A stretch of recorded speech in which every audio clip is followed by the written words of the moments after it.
Position of fringes and width in interference, double star लगा लो इसके ऊपर, वेरी वेरी इंपॉर्टेंट। अब हम ये फाइंड करेंगे कि जो इंटरफेरेंस के अंदर फ्रिंजेस बनती हैं स्क्रीन के ऊपर, उनकी पोजीशन क्या होगी और उनकी विड्थ कितनी होगी, ये हम कैलकुलेट करके देखेंगे मैथमेटिकली।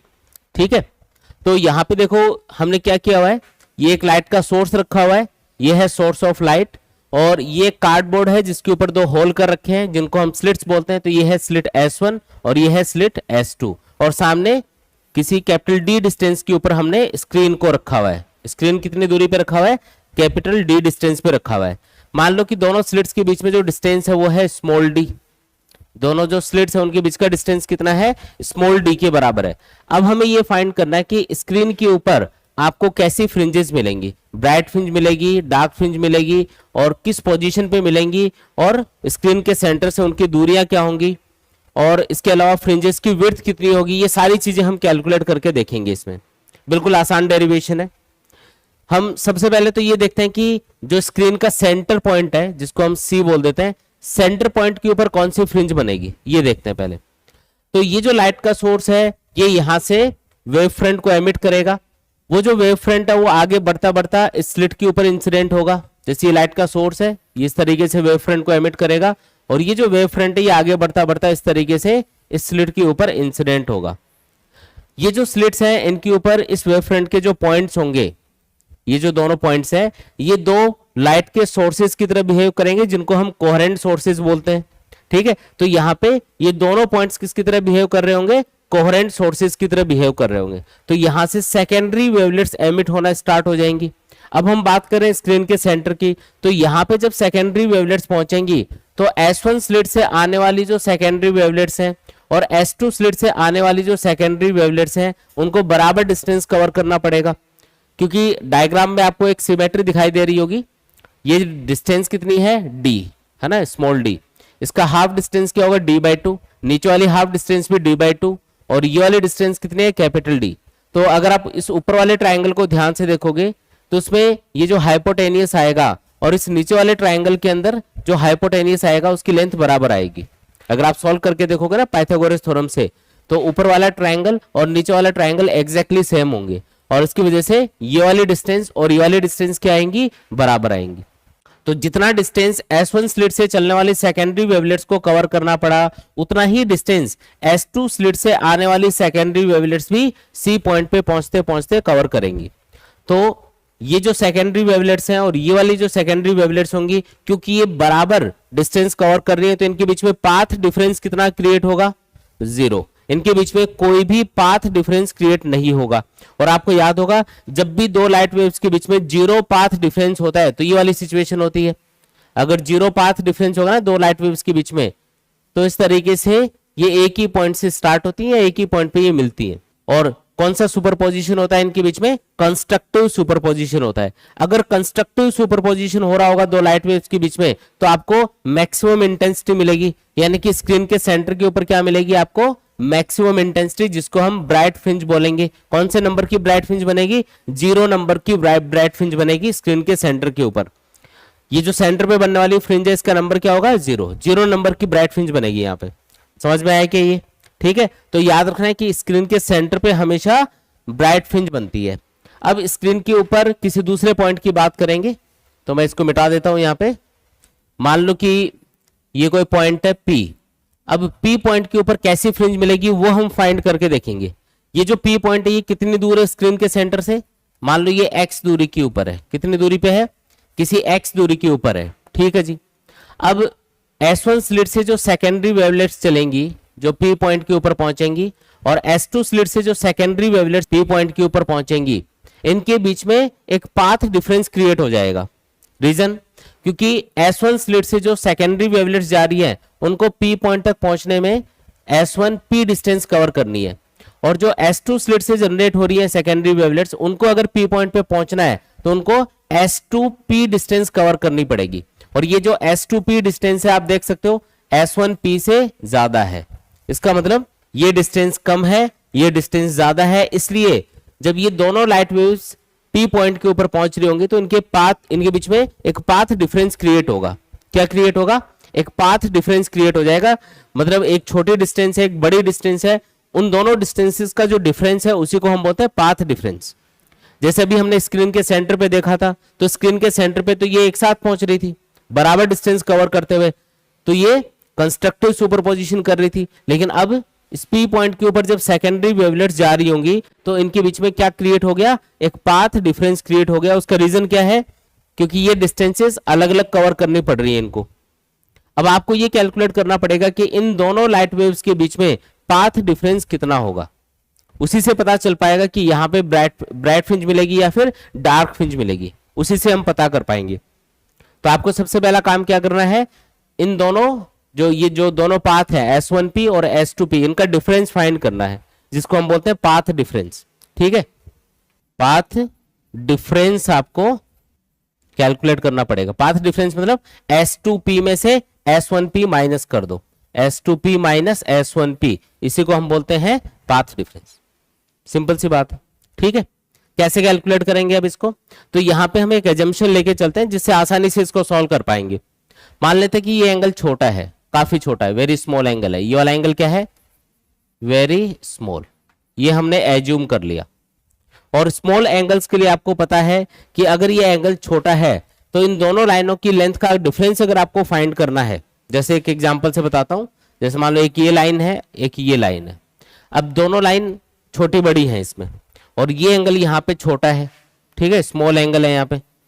तो अगर मुझे इन दोनों लाइनों की लेंथ का डिफरेंस बताना है तो इसके लिए एक सिंपल काम किया जा सकता है, इस छोटी लाइन से बड़ी लाइन पे एक परपेंडिकुलर ड्रॉ करेंगे। छोटी लाइन से क्या करेंगे, बड़ी लाइन के ऊपर एक परपेंडिकुलर ड्रॉ करेंगे। फिर ये परपेंडिकुलर जहां भी इस बड़ी लाइन को इंटरसेक्ट करेगा, ये पॉइंट आ गया मान लो A, तो इस A पॉइंट के इधर ये मान लो पॉइंट O है, तो और ये पॉइंट मान लो B है, तो OB और OA डिस्टेंस ये तो लगभग बराबर होंगी। OB और OA डिस्टेंस क्या होगी, लगभग बराबर। देख सकते हो आप, स्मॉल एंगल अगर है ये, तो छोटी लाइन से बड़ी लाइन पे एक परपेंडिकुलर ड्रॉ करो, तो ये वाली जो डिस्टेंस आएगी और ये वाली जो डिस्टेंस आएगी ये ऑलमोस्ट बराबर होगी। तो ये डिस्टेंस बराबर, तो कितनी डिस्टेंस बची, AC मान लो इसको, AC डिस्टेंस बची। तो अगर मुझे इन दोनों लाइनों की लेंथ का डिफरेंस फाइंड करना है, मतलब AC फाइंड करना है, तो मैं क्या करूं, छोटी लाइन से बड़ी लाइन पे परपेंडिकुलर ड्रॉ कर दूं। जहां पे परपेंडिकुलर बड़ी लाइन को काटेगा उसके आगे की जो डिस्टेंस बचेगी वही क्या होगी, उन दोनों लाइन की लेंथ का डिफरेंस होगा। ठीक है, तो ये टेक्निक हम यूज करेंगे यहाँ पे कैसे यूज करनी है ये, तो हमने बोला कि ये एंगल छोटा है, प्रैक्टिकली ये छोटा ही होता है वैसे एंगल, क्योंकि दोनों स्लिट्स के बीच में गैप काफी कम होता है, 1 या 2 सेंटीमीटर का ही गैप होता है। ये जो दोनों स्लिट्स हैं, रियल में अगर ये एक्सपेरिमेंट किया जाता है तो उसमें आप देखते हो कि ये दोनों स्लिट्स बिल्कुल पास पास होती है, इनके बीच का डिस्टेंस होता है सिर्फ 1 या 2 सेंटीमीटर, इतना सा होता है, और स्क्रीन कम से कम 1 या 2 मीटर दूरी पे रखा जाता है, इतनी दूरी पे। तो जब ये दोनों सेकेंडरी वेवलेट्स, जो दोनों पॉइंट है उनसे जनरेट होने वाली जो सेकेंडरी वेवलेट्स है, जब पी पॉइंट के ऊपर पहुंचती है तो इनके बीच में बनने वाला एंगल काफी छोटा बनता है। तो प्रैक्टिकली ये एंगल काफी छोटा होगा, और अगर ये एंगल छोटा है तो हम ये टेक्निक यूज कर सकते हैं इन दोनों लाइनों का डिफरेंस फाइंड करने के लिए, क्योंकि वो किसको रिप्रेजेंट कर रहा है, पाथ डिफरेंस को।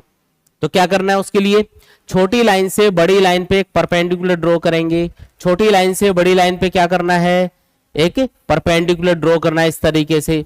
ठीक है, ये परपेंडिकुलर ड्रॉ किया, ये जो पॉइंट अपने पास आया इसका नाम रख दिया हमने M, और ये जो दोनों लाइनों का जो डिफरेंस है कौन, S2M, यही होगा पाथ डिफरेंस जो आपको कैलकुलेट करना है।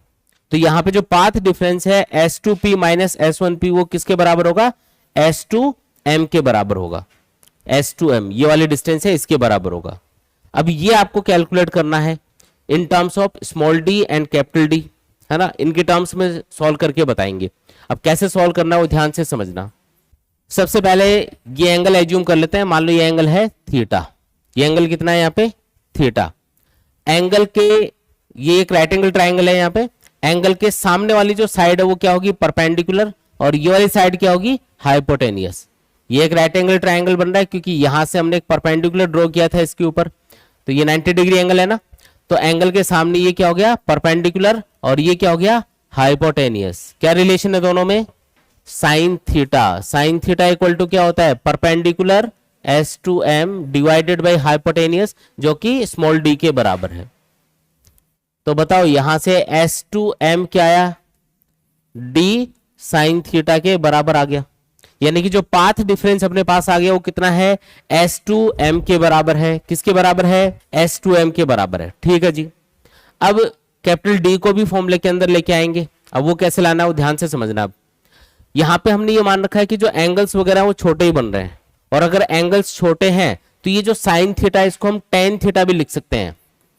For small angles sine theta almost किसके बराबर होगा, टेन थीटा के बराबर। यानी कि जो पाथ डिफरेंस है वो अपने पास आ जाएगा, जिसको मैं डेल्टा से रिप्रेजेंट कर रहा हूं, जो S2m से रिप्रेजेंट किया जा रहा है, तो वह S2m किसके बराबर आ जाएगा, d टेन थीटा के बराबर। Path difference d sine theta के बराबर है, क्योंकि एंगल्स छोटे मान रखे हैं इसलिए साइन थीटा को क्या लिख सकते हैं, टेन थीटा लिख सकते हैं। तो हमने क्या लिखा, पाथ डिफरेंस बराबर होगा d टेन थीटा के। किसके बराबर होगा, d टेन थीटा के बराबर होगा। ठीक है जी। अब ये जो कैपिटल D है इसको फॉर्मूले के अंदर लाना है। अब देखो कैसे लेके आएंगे। ये जो दोनों स्लिट का मिड पॉइंट है इसको मैं नाम दे देता हूं O। क्या नाम दिया इसको, O पॉइंट नाम दे दिया। अब ये जो O पॉइंट है यहां से मैं इस P पॉइंट को ज्वाइन कर रहा हूं, ये मैंने ज्वाइन कर दिया। ठीक है। अब ये वाली जो लाइन आपने ड्रॉ करी है, ये वाली लाइन, ये इस वाली लाइन के ऊपर परपेंडिकुलर है, 90 डिग्री एंगल बन रहा है ना। और क्योंकि ये दोनों स्लिट काफी पास पास होती हैं, तो ये जो तीनों लाइनें हैं इनके बीच में एंगल काफी छोटा होगा। ऑलमोस्ट इनको पैरेलल मान सकते हो आप। वैसे तो पैरेलल नहीं दिख रही होंगी क्योंकि हमने ये डिस्टेंस ज्यादा दिखा रखी है, एक्चुअल में ये डिस्टेंस काफी कम होती है। तो ये ऑलमोस्ट अगर पैरेलल इनको मानोगे तो जो लाइन आपने इस वाली लाइन के ऊपर, ये वाली लाइन आपने इस वाली लाइन के ऊपर परपेंडिकुलर ड्रॉ करी है, तो वो यहाँ पे भी क्या एंगल बनाएगी, ऑलमोस्ट 90 डिग्री एंगल बनाएगी, क्योंकि ये वाली लाइन और ये वाली लाइन ऑलमोस्ट पैरेलल है। ठीक है। अब ये वाला जो एंगल है ये कितना है, थीटा। ये एंगल कितना है, 90। तो ये बाकी का जो बचा हुआ छोटा सा एंगल है ये कितना होगा, 90 माइनस थीटा। भाई तीनों एंगल्स का सम कितना होता है, 180 डिग्री। एक एंगल 90 है यहाँ पे, बाकी दो एंगल्स का सम कितना आना चाहिए, 90 आना चाहिए। अगर ये थीटा है तो ये 90 माइनस थीटा होगा। मतलब अब देखो एक वर्टिकल लाइन है ये, और ये एक हॉरिजॉन्टल लाइन है, तो ये एंगल आपने बोला कितना, 90 माइनस थीटा। तो ये जो छोटा सा एक बचा हुआ एंगल है ये वाला, ये कितना होगा, vertical line horizontal line, total angle कितना, 90। ये वाला एंगल कितना, 90 माइनस थीटा। तो ये कितना होगा, ये होगा थीटा।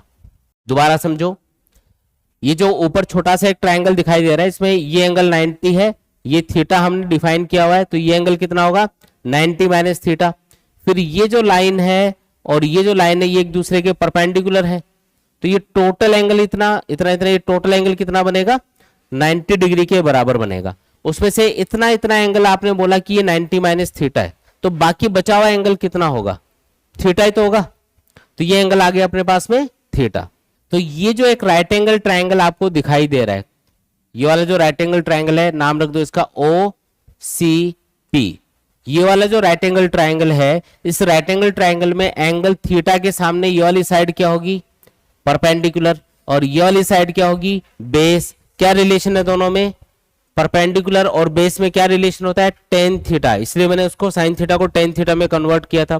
तो टेन थीटा बराबर क्या लिख सकते हो, x अपॉन कैपिटल डी। ये वाले डिस्टेंस कैपिटल डी है ना, तो जो पाथ डिफरेंस आएगा वो आएगा d into x upon capital D. ये आ गया पाथ डिफरेंस। आया समझ में।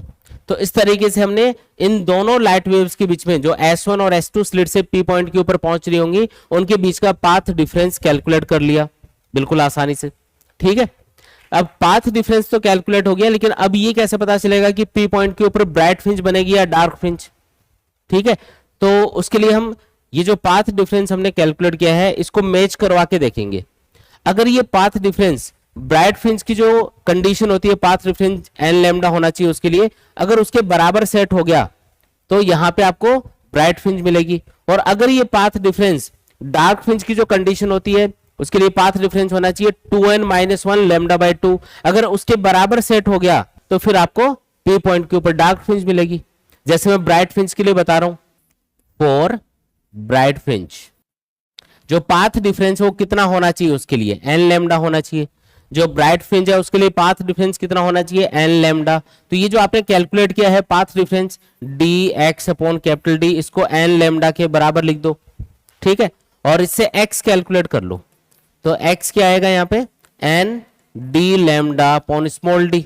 अब ये एक्स क्या है, ये एन नंबर की जो ब्राइट फ्रिंज बनेगी स्क्रीन के ऊपर उसकी स्क्रीन के सेंटर से डिस्टेंस है, इसलिए मैं इसको छोटा सा एन लगा के बता देता हूं। एक्स का मतलब है स्क्रीन के सेंटर से एन नंबर की जो ब्राइट फ्रिंज बन रही है पी पॉइंट के ऊपर उसकी डिस्टेंस, तो उसको एक्स एन करके लिख दिया याद रखने के लिए। तो ये आ गई अपने पास ब्राइट फ्रिंज की कंडीशन। जैसे अगर आपको बताना हो कि फर्स्ट नंबर की जो ब्राइट फ्रिंज है वो स्क्रीन के सेंटर से कितनी दूरी पे बनेगी, तो एन की वैल्यू क्या पुट कर देंगे, वहां पे 1 पुट कर देंगे। एन की वैल्यू 1 पुट करो तो ये आ जाएगा x1 equal to 1 into D lambda upon small D, यानी कि D lambda upon small D. अगर बोले जो थर्ड नंबर की ब्राइट फ्रिंज है उसकी स्क्रीन के सेंटर से डिस्टेंस बताओ, तो क्या करोगे, x3 बराबर होगा 3 D lambda upon small D. इस तरीके से एन की वैल्यू वो पुट करके सॉल्व कर लेंगे, बिल्कुल आसानी से सॉल्व कर सकते हैं इसको, ठीक है। अच्छा, इसी तरीके से इसी तरीके से बताओ कि जो डार्क फ्रिंज बनेगी उसकी कंडीशन क्या होगी, फॉर डार्क फ्रिंज। तो डार्क फ्रिंज के लिए पाथ डिफरेंस होना चाहिए कितना, 2n माइनस 1 लैम्डा अपॉन 2, ठीक है। अगर इतना पाथ डिफरेंस दो लाइट वेव्स के बीच में होता है तो फिर हमेशा डिस्ट्रक्टिव सुपरपोजिशन होता है और उस पॉइंट के ऊपर आपको डार्क फ्रिंज मिलती है। तो ये जो पाथ डिफरेंस आपने कैलकुलेट किया है कितना, D x upon capital D. ये भी याद रखना है आपको कि पाथ डिफरेंस कितना आता है इंटरफेरेंस के अंदर, वो आता है D x upon capital D. उसको हम ब्राइट और डार्क फ्रिंज के लिए जो कंडीशन है उनके बराबर पुट करके हम जो एक्स की वैल्यू है वो फाइंड कर रहे हैं अभी। तो डार्क फ्रिंज के लिए जो पाथ डिफरेंस है वो इतना होना चाहिए।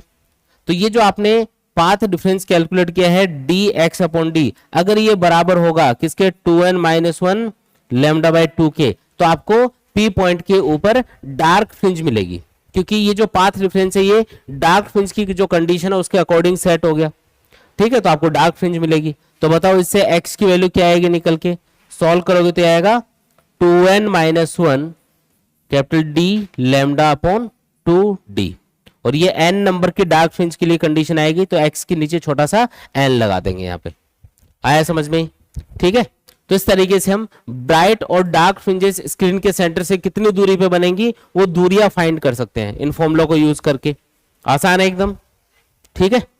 देख के बताओ कोई डाउट है तो यहां तक पहले, फिर आगे बढ़ेंगे। तो जो ब्राइट और डार्क फ्रिंजेस बन रही है उनकी कंडीशन आपको समझ में आ गई होंगी। अब हम ये फाइंड करते हैं कि जो ब्राइट या डार्क फ्रिंजेस बनेंगी उनकी विड्थ कितनी होगी। अब हम क्या फाइंड करेंगे, जो ब्राइट या डार्क फ्रिंजेस बन रही है स्क्रीन के ऊपर उनकी विड्थ कितनी होगी वो हम फाइंड करके देखेंगे। अब विड्थ कैसे फाइंड करनी है तो मैं इधर लिख के बता रहा हूं, तो ये थोड़ा सा मिटा देता हूं इधर। ये देखो, width of the dark fringe. पहली बात तो ये कि width of the dark fringe का मतलब क्या है, तो दो कंटिन्यूअस ब्राइट फ्रिंजेस के बीच का जो डिस्टेंस होता है उसी को बोलते हैं width of the dark fringe. और इसी तरीके से दो ब्राइट फ्रिंजेस के बीच का जो डिस्टेंस, दो डार्क फ्रिंजेस के बीच का जो डिस्टेंस होता है उसको बोलते हैं width of the bright fringe.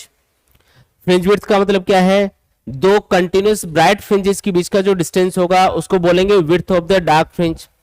और दो डार्क फ्रिंजेस के बीच में जो कंप्लीट डिस्टेंस होगा, जो लगातार वाली दो कंटिन्यूअस जो डार्क फ्रिंजेस होंगी उनके बीच का जो डिस्टेंस होगा उसको बोलेंगे width of the bright fringe. आया समझ में। तो अगर मुझे फाइंड करना है width of the dark fringe तो मुझे क्या करना पड़ेगा, दो कंटिन्यूअस जो ब्राइट फ्रिंजेस हैं उनके बीच का डिस्टेंस देखना पड़ेगा। जैसे एक तो n नंबर वाली फ्रिंज मान लेते हैं और एक n+1 नंबर वाली फ्रिंज मान लेते हैं ब्राइट फ्रिंज, उनके बीच की दूरी फाइंड कर लो। अब वो दूरी कैसे फाइंड करेंगे, तो जो width of the bright fringe या डार्क फ्रिंज है उसको हम बीटा से रिप्रेजेंट करते हैं। विड्थ ऑफ द ब्राइट या डार्क फ्रिंज को बीटा के सिंबल से रिप्रेजेंट किया जाता है और इसका फॉर्मूला बन जाता है xn+1 माइनस xn। xn+1 का मतलब है स्क्रीन के सेंटर से n+1 नंबर वाली जो ब्राइट फ्रिंज बन रही है उसकी डिस्टेंस, और xn का मतलब क्या है, स्क्रीन के सेंटर से n नंबर की जो ब्राइट फ्रिंज बन रही है उसका डिस्टेंस। और दोनों का डिफरेंस जो होगा, दोनों की लेंथ का जो या डिस्टेंस का जो डिफरेंस आएगा अपने पास, वही क्या होगा, वो होगा width of the dark fringe जो उनके बीच में बनेगी। तो आपको ये वाला फॉर्मूला यूज करना है इसके लिए। जैसे यहाँ पे n नंबर की सपोज करो ब्राइट फ्रिंज बन रही है और n+1 नंबर की ब्राइट फ्रिंज यहां पे बन रही है, xn+1 या n+1 लिख देता हूं इसको, कौन से नंबर की, n+1 नंबर की ब्राइट फ्रिंज यहां पे बन रही है। तो स्क्रीन के सेंटर से ये जो दूरी आएगी इसको लिखा जाएगा xn+1।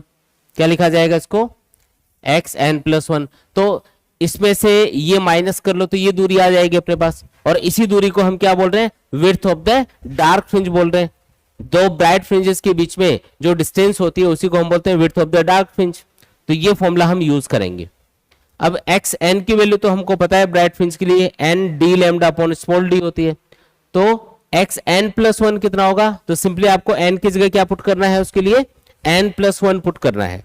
तो ये जो एक्स एन प्लस वन है इसको कैलकुलेट करने के लिए वहां पे क्या करेंगे, एन की जगह एन प्लस वन पुट करेंगे। करो, ये आएगा N plus one D lambda upon small D minus X N, X N की जगह तो ये सीधा छाप दो N D lambda upon small D. आप इसको सॉल्व करो, N into D lambda upon small D और ये N D lambda upon small D ये तो हो जाएंगे कैंसिल, और 1 into D lambda upon small D ये बचेगा। यानी कि जो फ्रिंज विड्थ है वो कितनी आएगी अपने पास, ये आएगी D lambda upon small D के बराबर। और एक चीज नोटिस करो, यहाँ पे इस फॉर्मूले के अंदर कहीं भी एन नहीं आ रहा है, मतलब कोई भी नंबर के डार्क फ्रिंज की विड्थ आप कैलकुलेट कर लो, सबकी विड्थ बराबर आएगी। कोई भी नंबर की, चाहे फिफ्थ नंबर की डार्क फ्रिंज हो, चाहे थर्ड नंबर की डार्क फ्रिंज हो, चाहे फर्स्ट नंबर की डार्क फ्रिंज हो, कोई भी नंबर की डार्क फ्रिंज की विड्थ आप फाइंड कर लो, आंसर सबका क्या आएगा, सेम आएगा। कोई भी नंबर की आप डार्क फ्रिंज ले सकते हो, सबके लिए जो फ्रिंजेस की विड्थ है वो क्या आएगी, बराबर आएगी। तो बीटा इक्वल टू क्या आएगा, D lambda upon small D आएगा। ये इसका मतलब है। बोलो आया कि नहीं आया, ठीक है, आसान है एकदम। और इसी तरीके से अगर आपको बताना हो कि जो ब्राइट फ्रिंज है उसकी विड्थ कितनी होगी, width of the dark fringe अभी हमने फाइंड करी है, अब हम फाइंड करने वाले हैं width of the bright fringe. अच्छा, ब्राइट फ्रिंज की विड्थ कैसे फाइंड करोगे, तो उसके लिए फॉर्मूला तो यही रहेगा, लेकिन जो ब्राइट फ्रिंज की विड्थ है उसको बताने के लिए आपको दो डार्क फ्रिंजेस के बीच का डिस्टेंस फाइंड करना पड़ेगा। तो जो डार्क फ्रिंज वाला फॉर्मूला है ना, ये इससे हम वैल्यूज पुट करेंगे। मेन फॉर्मूला वही रहेगा, लेकिन उसमें जब वैल्यूज पुट करोगे एक्स एन की या एक्स एन प्लस वन की, वो इस फॉर्मूले के अकॉर्डिंग पुट करनी पड़ेंगी। करके बताता हूं, देखो नेक्स्ट पेज पे कर रहा हूं इसको। Width of the bright fringe, जो ब्राइट फ्रिंज है उसकी विड्थ हम फाइंड करके देखेंगे। कैसे फाइंड करेंगे, तो फॉर्मूला होगा beta equal to X N plus one minus X N. अब इसको यूज कैसे कर रहे हैं, देखो आपको पता है कि दो डार्क फ्रिंजेस के बीच में हमेशा एक ब्राइट फ्रिंज बनती है। तो आप दो कंटिन्यूस वाली डार्क फ्रिंजेस के बीच का डिस्टेंस फाइंड करोगे, जिससे अपने पास क्या आएगी, width of the bright fringe जो बीच में बनेगी। तो आपको डार्क फ्रिंज वाला फॉर्मूला लगाना पड़ेगा। डार्क फ्रिंज के लिए एक्सएन बराबर होता है 2n minus 1 D lambda upon 2d के बराबर। अगर एक्सएन इतना है तो एक्स एन प्लस वन कितना होगा, तो उसके लिए n की जगह n प्लस वन पुट कर देंगे। तो x n प्लस वन लिखा जाएगा 2 into N plus one minus 1 into D lambda upon 2d। आया समझ में, n की जगह मैंने सिंपल क्या किया, n प्लस वन पुट कर दिया। अब आपको फ्रिंज विड्थ फाइंड करनी है, तो बीटा इक्वल टू क्या आ जाएगा, देखो एक्स एन प्लस वन, ये एक्स एन प्लस वन की वैल्यू है, पुट करो इसमें 2 into N plus one minus 1 into D lambda upon 2d, और इसमें से माइनस क्या करना है, एक्सएन जो कि ये है 2n minus 1 D lambda upon 2d। ठीक है, ये आया अपने पास में। ठीक है जी, एक काम करते हैं, थोड़ा सॉल्व करके देखते हैं। ये आएगा 2n plus 2 minus 1 into D lambda upon 2d minus 2n minus 1 D lambda upon में 2d। ये आया। अब ये जो 2n माइनस 1 है इसको अलग कर लो, 2n माइनस 1 और इसको डी लैम्डा अपॉन 2d से मल्टीप्लाई करो, तो क्या बनेगा, 2n minus 1 into D lambda upon 2d, जो इससे कैंसिल हो जाएगा। और ये जो 2 बचेगा यहाँ पे 2 into D lambda upon 2d, जब इसको सॉल्व करोगे तो ये कितना आएगा, ये आएगा D lambda upon small D के बराबर। यानी कि चाहे ब्राइट फ्रिंज की विड्थ कैलकुलेट करो या फिर आप डार्क फ्रिंज की विड्थ कैलकुलेट करो, दोनों की विड्थ सेम ही आती है। जो ब्राइट फ्रिंज की विड्थ है वो भी इतनी आई थी, D lambda upon small D, और जो डार्क फ्रिंज ब्राइट फ्रिंज है उसकी विड्थ भी क्या आती है, D lambda upon small D. चाहे ब्राइट फ्रिंज की विड्थ कैलकुलेट करो चाहे डार्क फ्रिंज की विड्थ कैलकुलेट करो, सबका आंसर क्या आएगा, D lambda upon small D. और इसमें भी देखो एन नहीं आ रहा है, इसका मतलब ये एन पे डिपेंड नहीं करेगा, मतलब फ्रिंजेस की जो विड्थ है वो एन पे डिपेंड नहीं करती है।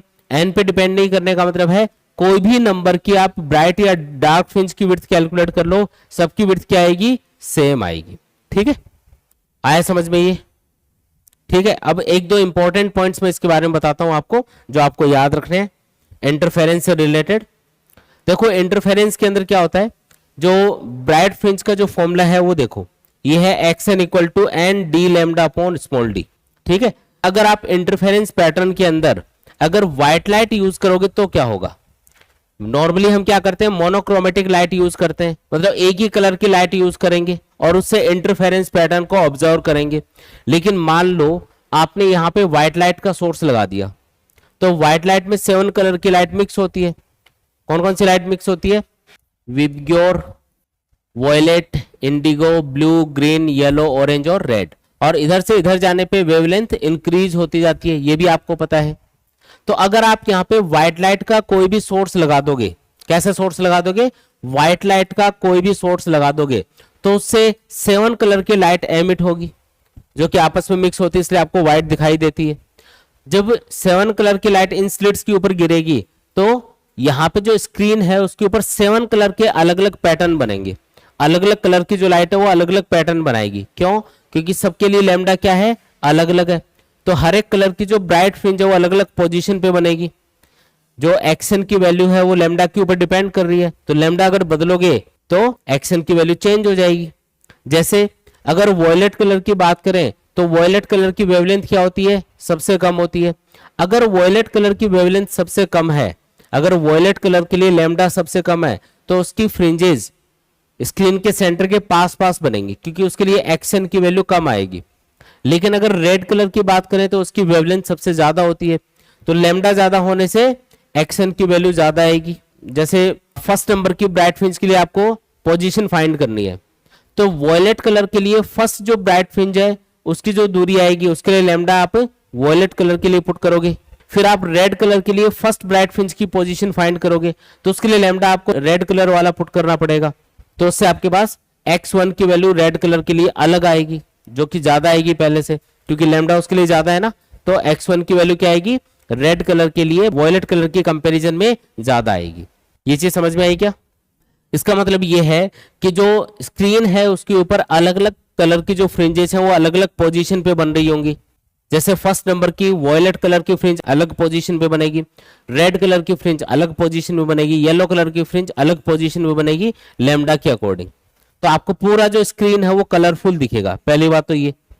और दूसरी बात, स्क्रीन के सेंटर के ऊपर कैसी फ्रिंज बनेगी, तो जो स्क्रीन का सेंटर है वहां पे हर एक कलर की ब्राइट फ्रिंज बनेगी 0 नंबर की, और जब सारे के सारे कलर स्क्रीन के सेंटर के ऊपर ऐड होंगे तो वापस से कौन सा कलर बन जाएगा, व्हाइट बन जाएगा। इसका मतलब स्क्रीन के सेंटर के ऊपर आपको कैसी फ्रिंज दिखाई देगी, व्हाइट कलर की फ्रिंज दिखाई देगी। कौन सी फ्रिंज दिखेगी, व्हाइट कलर की फ्रिंज दिखाई देगी, याद रखना ये, ठीक है। ये बात समझ में आई क्या? ठीक। इसके बाद में कुछ इंपॉर्टेंट पॉइंट्स की हम बात करते हैं। देखो जो फॉर्मूले हमने डिराइव किए थे अभी वो लिख देता हूं एक बार।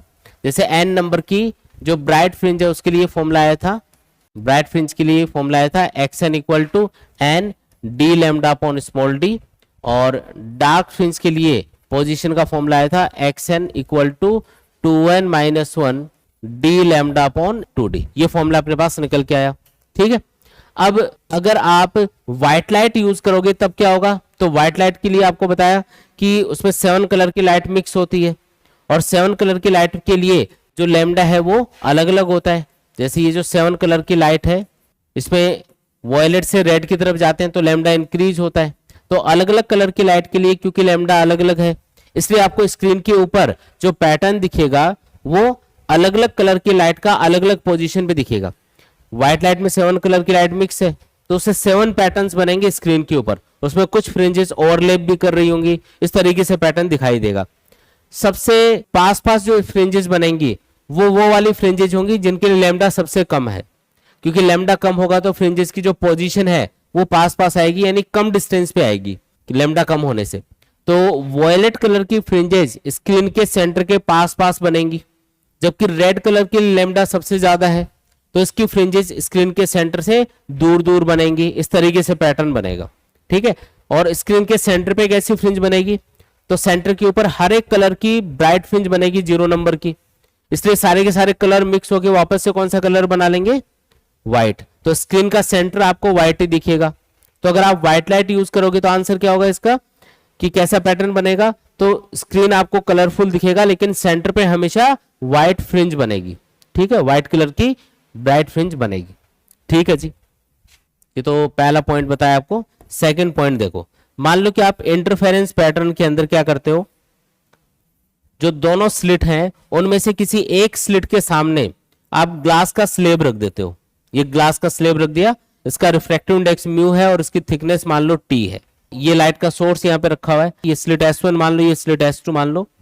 जब तक आप किसी एक स्लिट के सामने ग्लास का स्लेब नहीं रखोगे तब तक आपको पैटर्न कैसा दिखेगा, स्क्रीन के सेंटर के ऊपर ब्राइट फ्रिंज बनेगी, फिर अल्टरनेट डार्क और ब्राइट फ्रिंजेस बनती जाएंगी।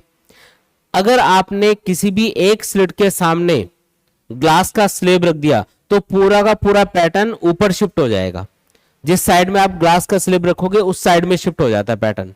तो कितना शिफ्ट होगा ऊपर, क्योंकि ऊपर वाली स्लिट के सामने रखा है ग्लास स्लेब तो ये ऊपर शिफ्ट होगा। और कितना शिफ्ट होगा, तो उसका फॉर्मूला होता है x equal to beta upon lambda into mu minus 1 into T. ये फॉर्मूला यूज करके आप वो शिफ्ट कैलकुलेट कर सकते हो कि पूरा का पूरा पैटर्न कितना ऊपर की तरफ शिफ्ट हो रहा होगा, ठीक है। ये चीज समझ में आई। अच्छा, दूसरी चीज आपको ये पूछी जा सकती है इसके अंदर कि अगर हम ये जो पूरा का पूरा इंटरफेरेंस एपरेटस होता है, अगर इसको किसी लिक्विड में डुबो दें तो फिर पैटर्न के ऊपर क्या फर्क पड़ेगा। तो अगर आप पूरे के पूरे एपरेटस को, पूरे के पूरे सिस्टम को किसी लिक्विड में डिप कर दोगे तो उससे जो लाइट की वेवलेंथ है वो चेंज हो जाएगी, क्योंकि लाइट जब वैक्यूम में या एयर के अंदर ट्रेवल करती है तो उसकी वेवलेंथ अलग होती है, और जब वो किसी मीडियम से पास होती है तो उसकी वेवलेंथ चेंज हो जाती है। कितनी चेंज होगी, तो मान लो लैम्डा वेवलेंथ की लाइट थी और अगर वो किसी म्यू रिफ्रैक्टिव इंडेक्स वाले मीडियम में जा रही है तो उसकी वेवलेंथ हो जाती है लैम्डा अपॉन म्यू के बराबर। लैम्डा डेस कितना हो जाएगा, लैम्डा अपॉन म्यू के बराबर हो जाएगा। अगर मान लो एयर से लाइट जा रही है पानी के अंदर तो पानी का जो रिफ्रैक्टिव इंडेक्स है उतने टाइम्स वेवलेंथ कम हो जाएगी, लैम्डा अपॉन म्यू हो जाएगी वेवलेंथ, ठीक है। अब ये जो फॉर्मूले हैं ब्राइट या डार्क फ्रिंजेस के, इनमें देखो इनके अंदर लैम्डा आ रहा है, तो अगर लैम्डा चेंज हो गया वहां पे तो इसका मतलब जो ब्राइट या डार्क फ्रिंजेस है उनकी पोजीशन भी चेंज हो जाएगी और उनकी विड्थ भी चेंज हो जाएगी। जैसे फ्रिंजेस की विड्थ का फॉर्मूला हमने पढ़ा था beta equal to D lambda upon small D. अगर आपने पूरा का पूरा इंटरफेरेंस एपरेटस किसी लिक्विड में डिप कर दिया तो उससे क्या फर्क पड़ेगा, लैम्डा अपॉन म्यू के बराबर हो जाएगा मीडियम के अंदर। और लैम्डा अगर कम हो गया, क्योंकि म्यू की वैल्यू हमेशा 1 से ज्यादा होती है डेंसर मीडियम के लिए एयर या वैक्यूम की कंपैरिजन में, तो जो लैम्डा है वो डिक्रीज हो जाएगा, इसलिए जो फ्रिंजेस की विड्थ है वो भी क्या हो जाएगी, डिक्रीज हो जाएगी। अब जो फ्रिंजेस की विड्थ है उसको लिखा जाएगा कैपिटल डी, लैम्डा की जगह लैम्डा अपॉन म्यू आ जाएगा, अपॉन में स्मॉल डी भी लिखना है। तो इस तरीके से फॉर्मूला बन गया। तो ये फॉर्मूला हम यूज करेंगे फ्रिंजेस की विड्थ कैलकुलेट करने के लिए, ठीक है। तो अगर आप पूरे के पूरे एपरेटस को किसी लिक्विड में डिप कर दोगे तो उससे क्या फर्क पड़ेगा, जो फ्रिंजेस की विड्थ है वो म्यू टाइम्स कम हो जाएगी। आप इसको ऐसे भी याद रख सकते हो, बीटा डैश हो जाएगा बीटा अपॉन म्यू के बराबर, यानी कि mu times fringe width decrease हो जाती है। बोलो आया क्या समझ में, कोई डाउट यहां तक, ठीक है।